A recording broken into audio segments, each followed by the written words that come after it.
మైనంపల్లి హనుమంతరావు ఆయన last time ఓడిపోయారు. కంటిన్యూగా మనకు అవే పేర్లు వస్తున్నాయి. అంతా బీఆర్ఎస్ నుంచి కాంగ్రెస్ లో చేరిన వ్యక్తులే 1 by 1 వస్తున్నారు. ఈయన ఎన్నికల ముందు చేరారు. ఇంతకుముందు చెప్పుకున్న ఇద్దరు ఎన్నికల తర్వాత చేరిపోయిన వాళ్ళు.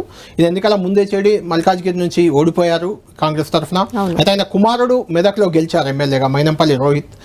మైనంపల్లి హనుమంతరావు కూడా గతంలో మల్కాజ్గిరి ఎమ్మెల్యేగా ఉన్నారు. అంతకుముందు మల్కాజ్గిరి ఎంపీగా కూడా పోటీ చేశారు. 2014లో బీఆర్ఎస్ ఎంపీ అభ్యర్థి ఈయనే. కాబట్టి ఆ రిలేషన్స్ అన్నీ ఇక్కడ ఉంటాయి ఆయనకు. దాదాపు ఆయన మల్కాజ్గిరిలోనే పోటీ చేస్తారని అంతా అనుకున్నారు.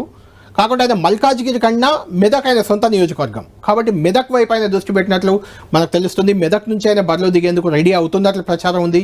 మెదక్ అనేది చాలా కీలకమైన నియోజకవర్గం. ఎందుకంటే బీఆర్ఎస్ పార్టీ ఖచ్చితంగా గెలుస్తుంది అని ఈ 17 నియోజకవర్గాల్లో ఏదైనా చెప్పాలి మొదటి పేరు అంటే అది మెదక్. అంటే బీఆర్ఎస్కి కంచుకోట లాంటి నియోజకవర్గం అది మెదక్ లోక్సభ. ఎందుకంటే అందులోనే గజ్వేల్ ఉంటుంది. గజ్వేల్ నుంచి మాజీ సీఎం కేసీఆర్ ప్రాతినిధ్యం వహిస్తున్నారు. అందులోనే సిద్దిపేట ఉంటుంది.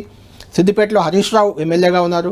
అందులోనే దుబ్బాక ఉంటుంది. దుబ్బాకలో దాదాపు 50,000 మెజార్టీతో గెలిచిన కొత్త ప్రభాకర్ రెడ్డి ఆయన మాజీ ఎంపీ కూడా, మెదక్ ఎంపీ, ఆయన ఎంపీగా ఉండి ఎమ్మెల్యేగా గెలిచారు. కాబట్టి ఆ 3 నియోజకవర్గాల మెజారిటీ అనేది సరిపోతుంది బీఆర్ఎస్ గెలవడానికి. అలాంటి నియోజకవర్గంలో ఒక బలమైన అభ్యర్థిని ఏరి కోరి వెతికి మైనంపల్లి హనుమంతరావుని కాంగ్రెస్ పార్టీ బరిలోకి దింపుతుందని చెప్పుకోవచ్చు. ఎందుకంటే ఆయన హరీష్ రావు, కేసీఆర్, కేటీఆర్ వాళ్ళ కుటుంబాన్ని టార్గెట్ చేసి రంగంలోకి దిగారు గత ఎన్నికల్లో కూడా. ఇప్పుడు కూడా అదే పని చేయబోతున్నారు అక్కడ.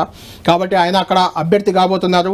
ఇక్కడ ఇంకొక ఇంట్రెస్టింగ్ ఫ్యాక్టర్ ఏంటంటే ఇక్కడ నుంచి రఘునందన్ రావు మనకు తెలుసు అందరికీ, బీజేపీ నాయకుడు, మొన్న దుబ్బాక నుంచి ఓడిపోయారు. ఆయన బీజేపీ అభ్యర్థి అయ్యే అవకాశం ఉంది.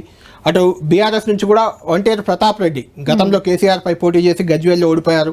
ఆయన అభ్యర్థి అయ్యే అవకాశం ఉంది. ఇట్లా ట్రయాంగిల్ ఫైట్ అనేది చాలా కీన్ కాంటెస్ట్ ఉండే నియోజకవర్గంగా రాబోయే ఎన్నికల్లో మెదక్ మారబోతుంది. ఓకే.